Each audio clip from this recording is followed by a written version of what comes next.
Welcome to the second day of this adventure. Welcome to Iota for Wednesday, July 20th, 2016. I'm Tony Lynn. IoT is a daily news podcast focused on the Internet of Things industry. Those of you who were brave enough to watch yesterday's show noticed that we had some real issues that came up. Fortunately, we were able to get some of them taken care of. The biggest one was the music in the background. Ironically, you got to have a mixer to do that, even if you're going in front of a computer.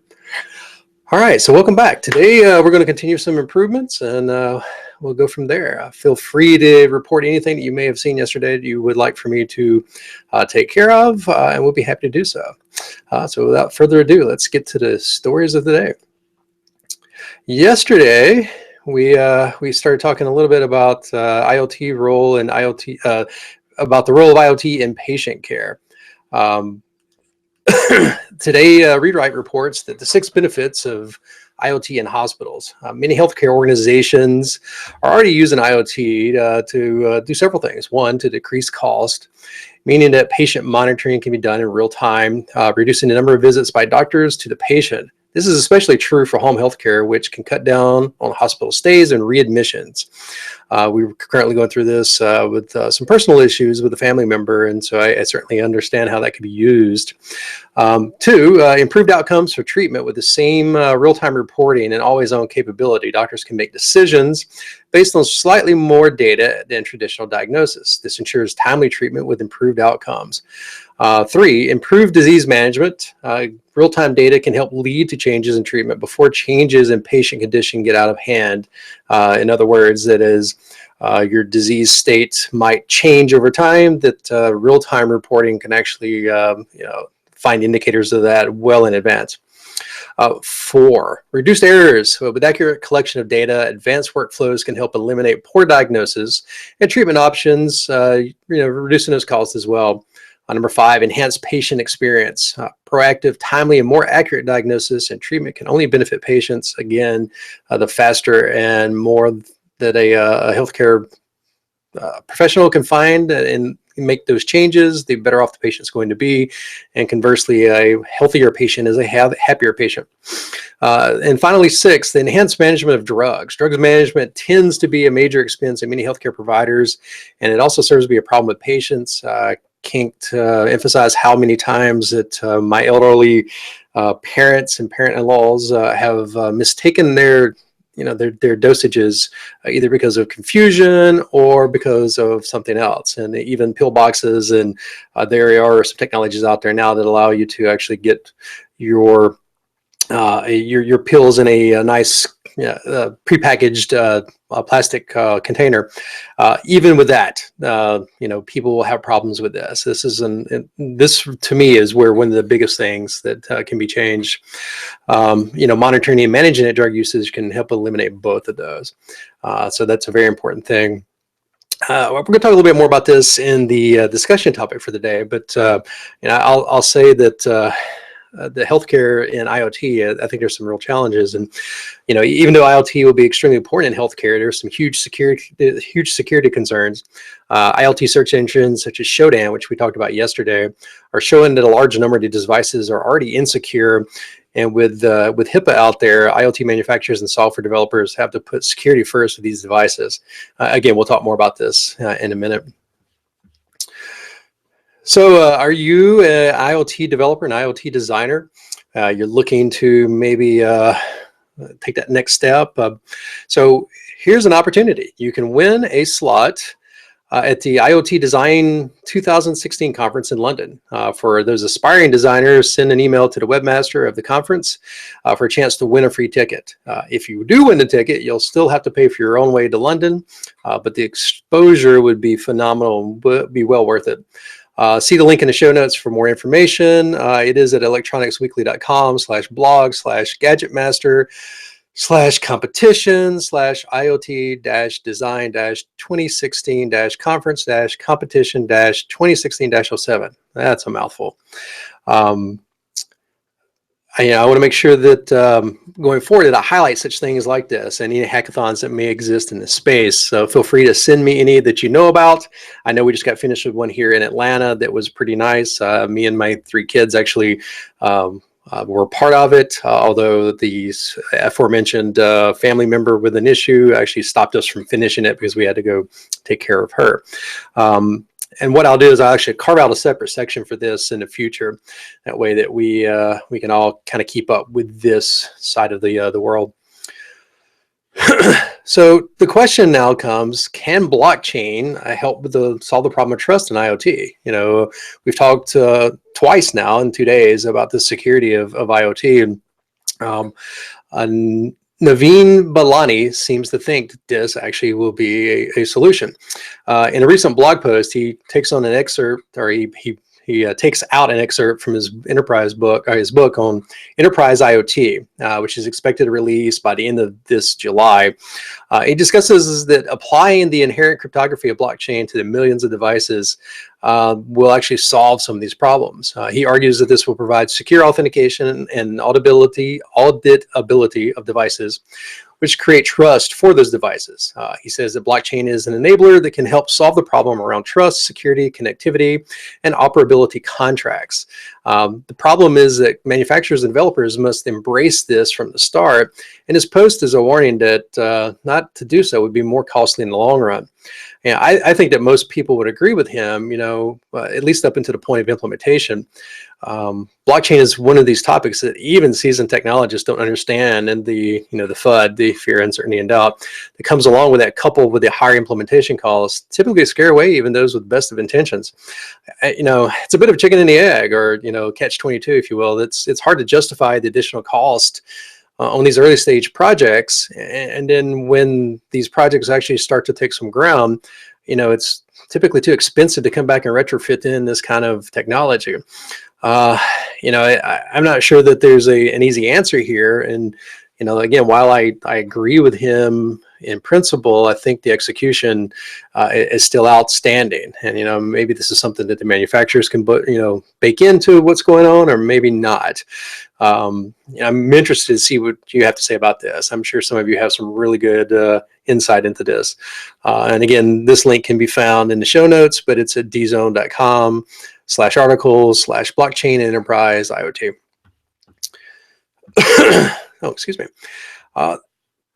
The next sort of thing that comes along is that, does learning a language or a new language for IoT leave you high and dry? Is it a barrier to entry for you that, maybe you're a web developer, maybe you're a .NET developer, whatever the case may be? How can you break into this? Well, what if you could use JavaScript and, for your embedded software? Would that be something that would be of interest? Well, lo and behold, Arduino has you covered. Tomomai Mura shows you how to use Johnny 5. Johnny 5 is a JavaScript robotics framework that can actually be used in order to write code for the Arduino device itself. And you can do simple applications. So in their blog post recently, they're actually showing you how to use Johnny 5 to code on Arduino in order to do some interesting things. And it's going to be a series. Obviously, this is the first part. They'll have more coming up over the next several weeks. So if you really want to follow this and maybe kind of learn along as they go to blog.arduino.cc /2016 and 0719, get to start with Johnny 5. Again, the links will be in the show notes. This is a great way to break into hardware hacking if you wanted to use a language that's more comfortable to you. And I'd love to hear from each of you getting involved in this. Is that how did you get involved in the coding of hardware hacking and IoT? And that's our headlines for today. Our discussion story again today is, let's go back to what we were referring to, about the fact of, healthcare and IT and IoT specifically. I've spent a good bit of my career coding software in the healthcare industry. I got my start at WebMD way back in 1998. And, I spent 10 years at a company called Atom and Atom provided content to medical providers, both from hospitals to the insurance companies, all the way to the pharmaceutical companies. And during that time frame, we were doing a lot of things to try to facilitate advances in technology to the healthcare space. And in my experience, healthcare has been about 20 years behind current technology. Some of the stuff that we were doing back in 1998 is still not really taken off today. I heard someone just recently, I think it was even yesterday, refer to healthcare IT as roaring into the 2000s. So yeah, my point here is that healthcare is very slow to adopt new technology. And I mentioned HIPAA before. HIPAA actually stands for the Health Insurance Portability and Accountability Act. This was passed in 1996. I mean, this has been around for forever, and it was intended to facilitate technological change and to allow for better communication and interoperability between disparate organizations. In effect, you wanted your doctor to be able to share your information to your payor and to you conversely in order to kind of manage your own health. And this came out specifically with the George Bush era when he did the high deductible health plans, and in a way for you, the thought was that you would actually take more control of your healthcare. It didn't do any of that. In fact, I would almost consider it a failure from the standpoint. If anything, it made organizations guard the data more, since breaches in the data can actually cost the company significantly.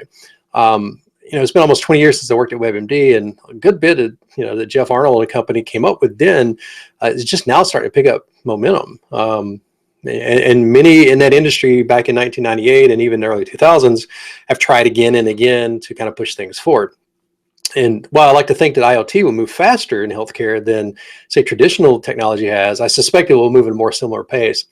However, that being said, I don't think that we should slow down on trying to push those things forward. I think we should actually maybe push faster and hope that the healthcare industry will actually, pick up the pace a little bit.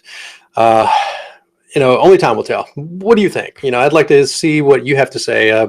I know many of you have been involved in this space. Many of you are still involved in this space and are now interested in IoT, particularly around healthcare. So, send me your comments at tonamak@gmail.com. I'd love to hear it. Let's finish up the pick of the day. Would you like to learn how to code for IoT? Well, AT&T has an answer for you. Currently, developers can sign up at AT&T and get their hardware development kit. The starter kit costs $99 for a one-time fee. It includes a data plan, developer tools, a developer board, LTE module, and the ability to connect to multiple cloud IoT providers, both Azure and Bluemix currently. This is a great way to get your feet wet, and even the experienced developers can make use of this technology. Supposedly, the $99 is a one-time fee. You never have to pay for anything after that, and you get to code and do pretty much anything that you want. Only, like I said, only time will tell. We really hope that this is the case. Outside of that, you can be found at starterkit.att.com. And go sign up. For $99, you can't go wrong. Excuse me. All right, so feel free to send any messages to any feedback to tonamak@gmail.com. And what's so loud?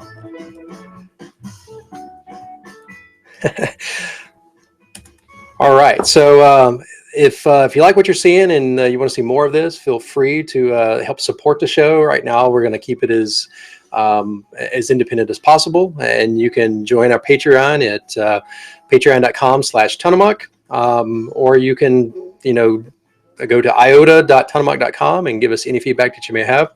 My email address is tonamak@gmail.com. You can find me at Tonamak on Twitter, and find out any of my projects at www.tonamak.com. And until next time, I hope you enjoyed this, and we'll see you soon.